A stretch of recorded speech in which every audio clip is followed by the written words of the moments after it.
거룩하신 하나님 아버지, 은혜를 감사합니다.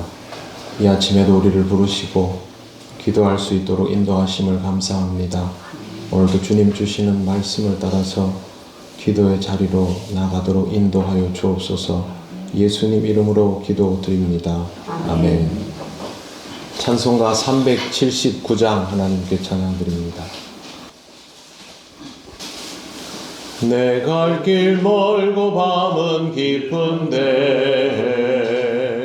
빛 되신 주, 저 본향 집을 향해 가는 길 비추소서. 내 가는 길 달지 못하나 한 걸음씩 늘 인도하소서. 이전에 방탕하게 지낼 때에 교만하여 맘대로 고집하던 이 죄인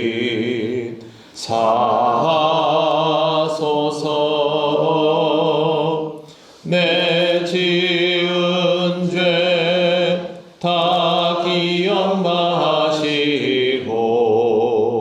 주 뜻대로 늘 주장하소서. 이전에 나를 인도하신 주, 장래에도 내 앞에 험산 줄령 만날 때 도우소서. 밤 지나고 저 밝은 아침에 기쁨으로 내 주를 만나리.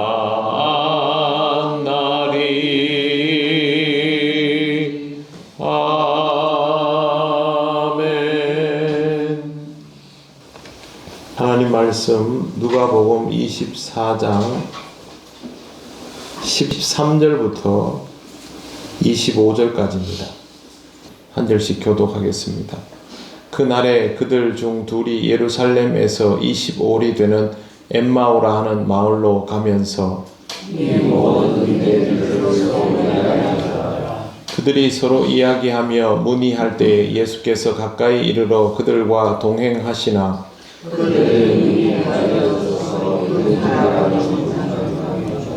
예수께서 이르시되 너희가 길 가면서 서로 주고받고 하는 이야기가 무엇이냐 하시니 두 사람이 슬픈 빛을 띠고 머물러 서더라.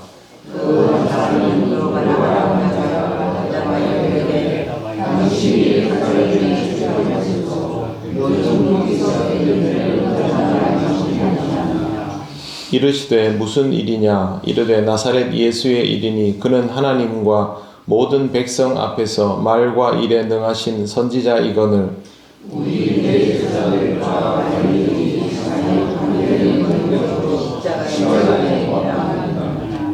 우리는 이 사람이 이스라엘을 속량할 자라고 바랐노라. 이뿐 아니라 이 일이 일어난 지가 사흘째요.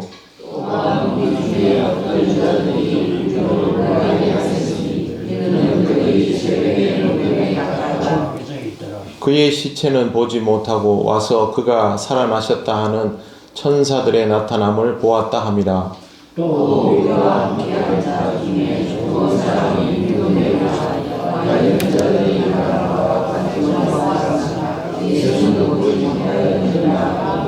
같이 읽겠습니다. 이르시되 미련하고 선지자들이 말한 모든 것을 마음에 더디 믿는 자들이여. 아멘. 예수께서 이미 부활을 하셨는데 제자들은 아직 부활에 대한 믿음이 없다라는 것이 드러나 있는 상태입니다. 빈 무덤을 목격했던 베드로조차도 이상하게 여겼을 뿐 부활에 대한 확신을 가지지 못한 상태입니다.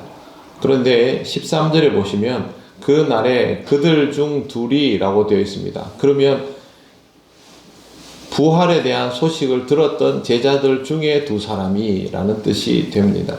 그들이 예루살렘에서 엠마오로 향하고 있습니다. 부활신앙 없는 두 제자가 엠마오로 가는 중입니다. 14절, 이 모든 된 일을 서로 이야기하더라.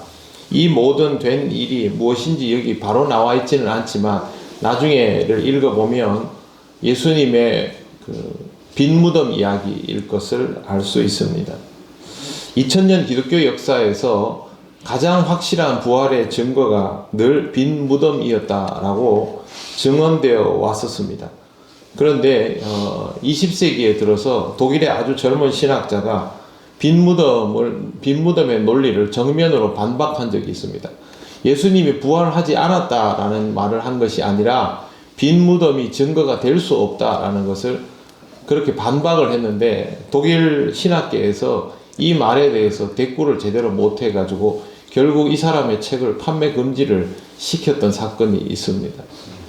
빈 무덤이 가장 확실한 증거이면 우리가 굉장히 마음이 편해지지만 그런 보이는 것으로 증거를 삼을 수 없다라는 경종을 울리는 사건이었던 것입니다.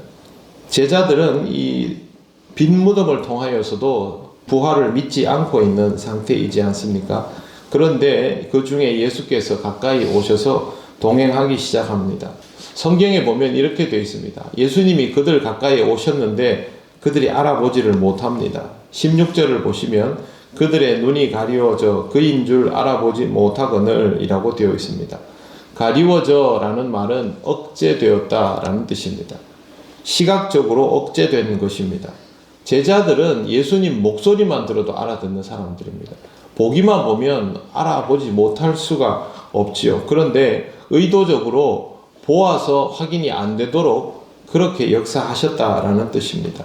눈으로 보면 바로 알 수 있는데 보고도 알아보지 못하게 만들었다라는 말의 의미는 눈으로 보려고 하지 말라는 뜻입니다. 지금부터 제자들은 눈으로 보지 않고 이분이 예수님인 것을 알아내야 하는 것이죠. 컴컴한 곳에서 소리만 듣고 누군지 알아맞혀봐라 이런 게임을 할 수가 있습니다.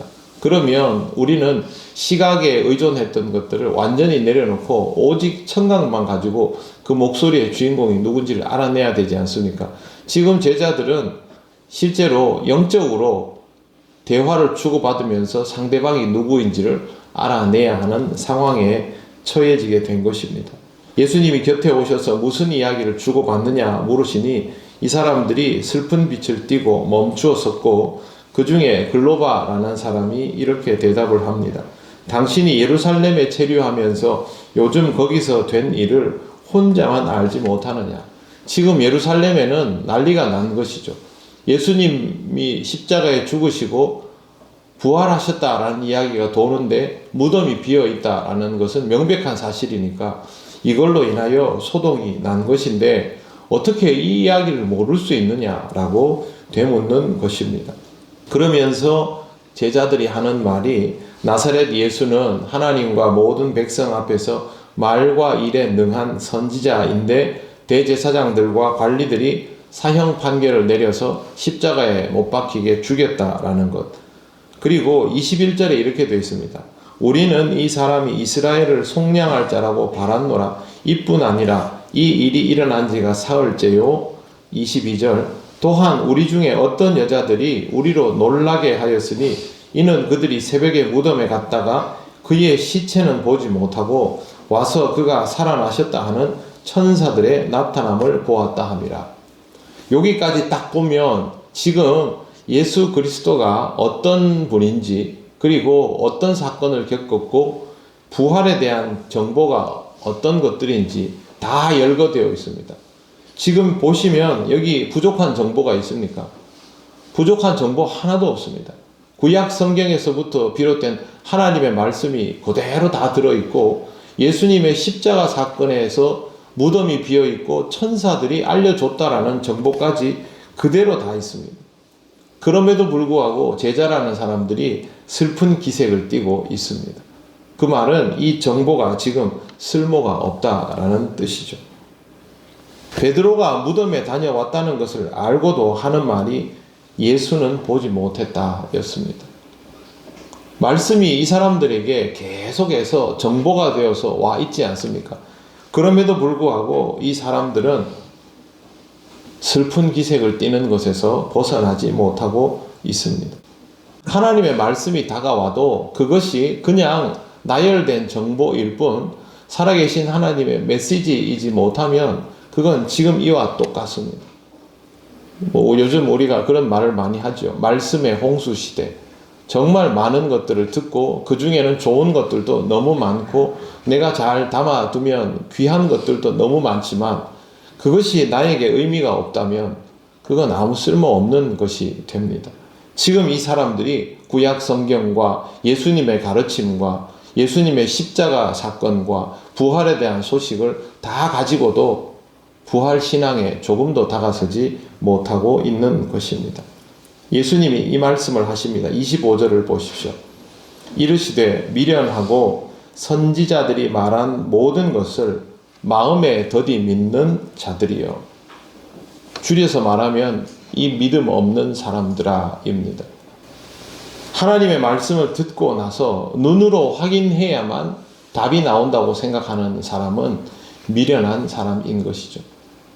오늘 예수님께서 가까이 오셨는데도 불구하고 눈으로 보지 못하게 역사하셨지 않습니까?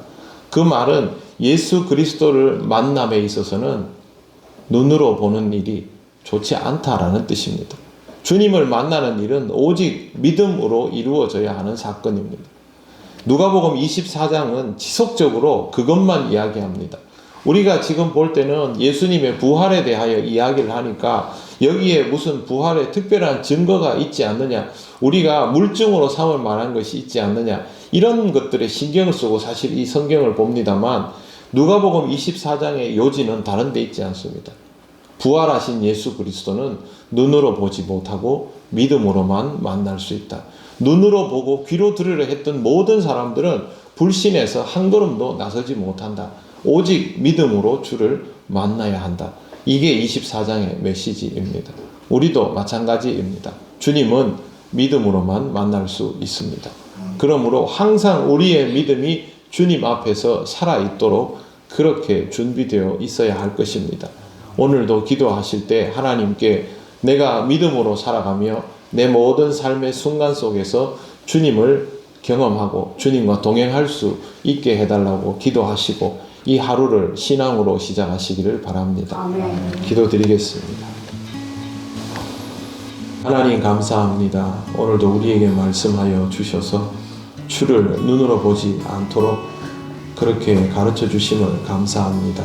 이 땅에서 우리의 감각으로 주님에 대한 증거를 찾는 어리석음에 빠지지 않게 하시고 오직 믿음으로 반응하며 주님께서 인도하여 주심을 따라서 한 걸음 한 걸음을 나아갈 수 있도록 인도하여 주옵소서. 믿음으로 살아가는 우리에게 응답하여 주실 때에 우리가 은혜 가운데 살아가게 됨을 믿습니다. 오늘도 주의 인도하심을 따르는 귀하고 복된 날이 되게 하옵소서. 예수님 이름으로 기도드립니다. 아멘. 하늘에 계신 우리 아버지, 아버지의 이름을 거룩하게 하시며 아버지의 나라가 오게 하시며 아버지의 뜻이 하늘에서와 같이 땅에서도 이루어지게 하소서. 오늘 우리에게 일용할 양식을 주시고 우리가 우리에게 잘못한 사람을 용서하여 준 것 같이 우리 죄를 용서하여 주시고 우리를 시험에 빠지지 않게 하시고 악에서 구하소서. 나라와 권능과 영광이 영원히 아버지의 것입니다. 아멘.